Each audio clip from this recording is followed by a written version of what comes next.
ಸಮಾಜದ ಮುಖಂಡರುಗಳು ಸಹ ಭಾಗವಹಿಸಬೇಕು ಅಂತ ಕೇಳ್ಕೊಳ್ತಾ ಇದ್ದೇವೆ. ಸುದರ್ಶನ್ ಹಿಂದೆ ಹೋಗಿ ಒಂದಜ್ಜ.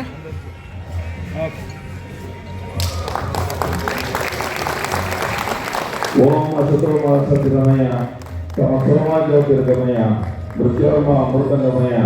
ಓಂ ಶಾಂತಿ ಶಾಂತಿ ಶಾಂತಿ. ದೀಪ ತಾನುರಿದು ಎಲ್ಲ ಕಡೆಗೂ ಬೆಳಕನ್ನು ತೇರುತ್ತದೆ. ಕತ್ತಲಿನಿಂದ ಬೆಳಕಿನೆಡೆಗೆ, ಅಜ್ಞಾನದಿಂದ ಜ್ಞಾನದ ಕಡೆಗೆ, ಸಾವಿನಿಂದ ಬದುಕಿನೆಡೆಗೆ ಕೊಂಡೊಯ್ಯುತ್ತದೆ. ಅಂತಹ ಒಂದು ಜ್ಯೋತಿಯನ್ನು ಬೆಳಗಿದಂತಹ ಅಪ್ರತಿಮ ಇಂಜಿನಿಯರ್ ಅಂತ ಹೇಳ್ಬೋದು. ಅಮರಶಿಲ್ಪಿ ಜಕಣಾಚಾರ್ಯರವರ ಭಾವಚಿತ್ರಕ್ಕೆ ಪುಷ್ಪ ಅರ್ಪಣೆ ಹಾಗೂ ಶ್ರೀ ಸಿದ್ದಪ್ಪಾಜಿಯವರ ಪವಾಡ ಪುರುಷ ಶ್ರೀ ಸಿದ್ದಪ್ಪಾಜಿರವರ ಕಡ್ಡಾಯಕ್ಕೆ ಮೂರ್ತಿಗೆ ಹಾಗೂ ಬಸವಪ್ಪನವರಿಗೆ ಪೂಜಾ ಕಾರ್ಯಕ್ರಮ ಎಲ್ಲರಿಂದ.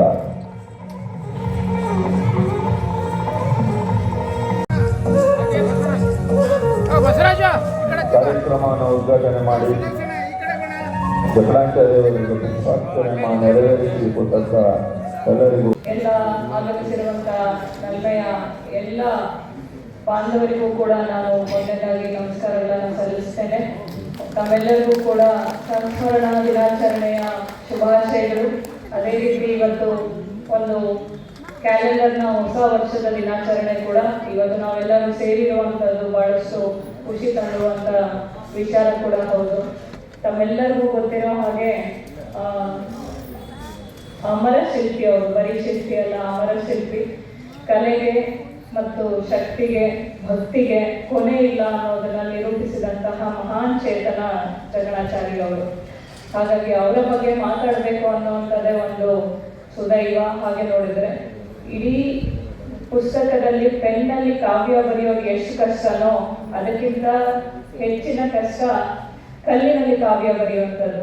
ಹಾಗಾಗಿ ಇವತ್ತು ಇಡೀ ಪ್ರಪಂಚದಲ್ಲೇ ಕಲ್ಲಿನಲ್ಲಿ ಕಾವ್ಯ ಬರೆದಂತಹ ಮಹಾನ್ ಚೇತನ ಅಂತ ಏನಾದರೂ ಇದ್ರೆ ಅದು ನಮ್ಮ ಅಮರ ಶಿಲ್ಪಿ ಜಕಣಾಚಾರ್ಯರವರು. ಅಷ್ಟು ಸುಲಭದ ಮಾತಲ್ಲ. ತುಂಬಾನೇ ನಿಷ್ಠೆ ಇರಬೇಕು, ಶ್ರಮ ಇರಬೇಕು, ಅವಿರತ ಹಠ ಇರಬೇಕು, ಸಾಧನೆ ಮಾಡುವಂತ ಹಂಬಲ ಇರಬೇಕು, ಛಲ ಇರಬೇಕು. ಇವೆಲ್ಲ ಕೂಡ ಇವತ್ತು ನಾವು ಹೊಸ ವರ್ಷದ ಹಾದಿಯಲ್ಲಿರೋರು ಎಲ್ಲರಿಗೂ ಕೂಡ ಸ್ಫೂರ್ತಿ ಆಗ್ಲಿಕ್ಕೆ ಖಂಡಿತವಾಗ್ಲೂ ಅವರು ಒಂದು ಸ್ಫೂರ್ತಿದಾಯಕ ಶಕ್ತಿಯಾಗಿ ನಿಲ್ತಾರೆ.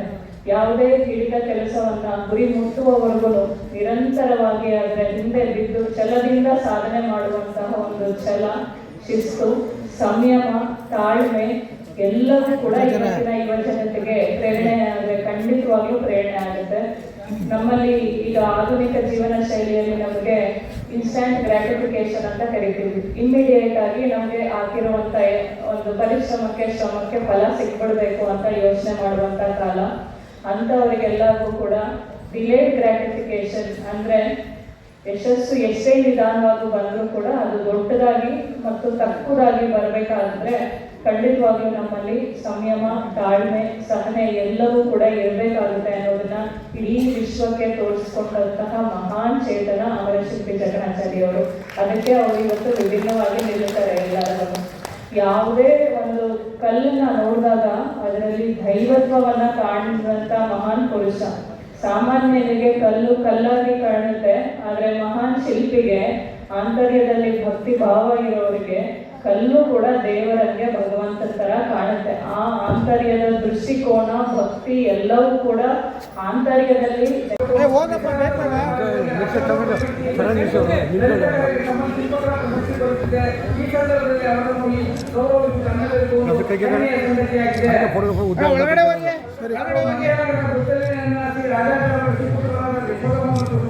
ಮಂಡ್ಯಸ್ವಾಮಿಯವರು BSF ನಿವೃತ್ತ ಯೋಧರು. ಇವರು ಪ್ರಾಥಮಿಕ ಶಿಕ್ಷಣ ಮುತ್ತಲಿನ ಕುವೆಂಪು ಮಾದರಿ ಶಾಲೆಯಲ್ಲಿ ವ್ಯಾಖ್ಯಾನ ಮುಗಿಸಿ ಪ್ರೌಢ ಶಿಕ್ಷಣ ಮೈಸೂರು ಪ್ರೌಢಶಾಲೆ ವ್ಯಾಖ್ಯಾನ ಬೆಳೆಸಿ ದಿನಾಂಕ 5 ಡಿಸೆಂಬರ್ 2022 ಭಾರತೀಯ ಗಡಿಭದ್ರತಾ ಯೋಧರಾಗಿ ಸೇರ್ಪಡೆಗೊಂಡು 30 ಜನವರಿ 2025ರಲ್ಲಿ ಸೇವೆಯಿಂದ ನಿವೃತ್ತಿಗೊಂಡಿರುತ್ತಾರೆ. ಇವರ ಸೇವೆ ಪಂಜಾಬ್, ಕಾಶ್ಮೀರ, ಪಶ್ಚಿಮ ಬಂಗಾಳ, ನಾಗಾಲ್ಯಾಂಡ್, ರಾಜಸ್ಥಾನ, ದೆಹಲಿ ರಾಜ್ಯಗಳಲ್ಲಿ ತಾಯಿ ಭಾರತಾಂಬೆಯ ಅಪರಿಮಿತ ಸೇವೆ ಕೈದಿದ್ದಾರೆ. ಇವರು ಅಕಲೇಶ್ವರಲ್ಲಿ ಕೊಟ್ಟು ಕಾಪಾಡಿ ಎಂದು ಮನ್ಸುತ್ತ ಈ ಸಂದರ್ಭದಲ್ಲಿ ಅವರನ್ನು ಗೌರವಿಸುತ್ತಿದ್ದೇವೆ. ಮಂಡ್ಯ ಜಿಲ್ಲೆ ಪಾಂಡವರ ಪಂಡಿತ ಇವರು ಕೂಡ ಶಿಲ್ಪಕಲೆಯಲ್ಲಿ ಅತ್ಯಂತ ಹೆಸರು ಮಾಡಿರುವಂತ ವಿಕಲಚೇತನ ವ್ಯಕ್ತಿ. ಅವರಿಗೆ ಈ ಸಂದರ್ಭದಲ್ಲಿ ಮಾನ್ಯ ಸಿಒ ಮೇಡಮ್ ಅವರು ಸನ್ಮಾನ ಮಾಡ್ತಾರೆ. ಬಹಳ ವಿಶೇಷ ಅಂತ ಹೇಳಿ ಈ ಸಂದರ್ಭದಲ್ಲಿ ಹೇಳಲಿಕ್ಕೆ ಇಚ್ಛೆ ಪಡ್ತೇನೆ. ಬನ್ನಿ. ಒಂದು ದೊಡ್ಡ ಮಹಾನ್ ಪುರುಷರ ಒಂದು ಸಾರ್ಥಕತೆಯಾದ ಜೀವನ ನಡೆಸಲಿಕ್ಕೆ ಸಾಧ್ಯ ಆಗುವಂಥದ್ದು. ದಯವಿಟ್ಟು ಎಲ್ಲರೂ ಕೂಡ ಯಾವುದೇ ಒಂದು ಕಾರ್ಯಕ್ರಮ ಮಾಡುವಾಗ ವೇದಿಕೆಗೆ ಒಂದು ಘನತೆ ಗೌರವ ಎಲ್ಲವೂ ಇರುತ್ತೆ. ಈ ತರ ಮಾಡಿದ್ರೆ ಅಂತ ಮಹಾನ್ ಚೇತನಕ್ಕೆ ನಾವು ಮರ್ಯಾದೆ ಸಲ್ಲಿಸೋಕೆ ಆಗೋದಿಲ್ಲ. ವೇದಿಕೆಗಿರುವಂತ ಘನತೆ ಗೌರವನ ಇವತ್ತು ಹೊಸ ವರ್ಷದ ಮೊದಲನೇ ದಿನ ಆ ಹಂತಕ್ಕೆ ಎಲ್ಲರೂ ಕೂಡ ನಮ್ಮನ್ನ ನಾವು ಸಜ್ಜುಗೊಳಿಸಬೇಕಾಗುತ್ತೆ. ಅದಕ್ಕೆ ಇರುವಂತ ಪಾವಿತ್ರತೆಯನ್ನ ನಾವೆಲ್ಲರೂ ಸೇರಿ ಕಾಪಾಡಬೇಕಾಗುತ್ತೆ. ಯಾವುದೇ ಒಂದು ಕಾರ್ಯಕ್ರಮದಲ್ಲಿ ಇನ್ನು ಮುಂದೆ ಈ ರೀತಿ ಆಗಲಿಕ್ಕೆ ಅವಕಾಶ ಕೊಡುವ ಕಟ್ಟುನಿಟ್ಟಾಗಿ ಹೇಳ್ತಾ ಇದ್ದೀನಿ ನಾನು.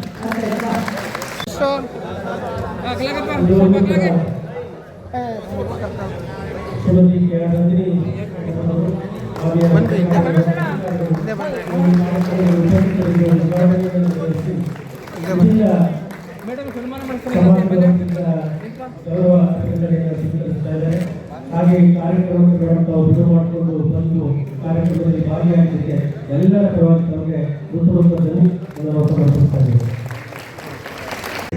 ಅಪ್ಲಿಕೇಶನ್ ಹಾಕೋದಕ್ಕೆ ಅವಕಾಶ ಇರ್ತದೆ. ಕೈ ಬರವಣಿಗೆ ಅಷ್ಟೇ ನಡೆಯೋದಿಲ್ಲ. ನೀವು ಯಾರು ಕಚೇರಿ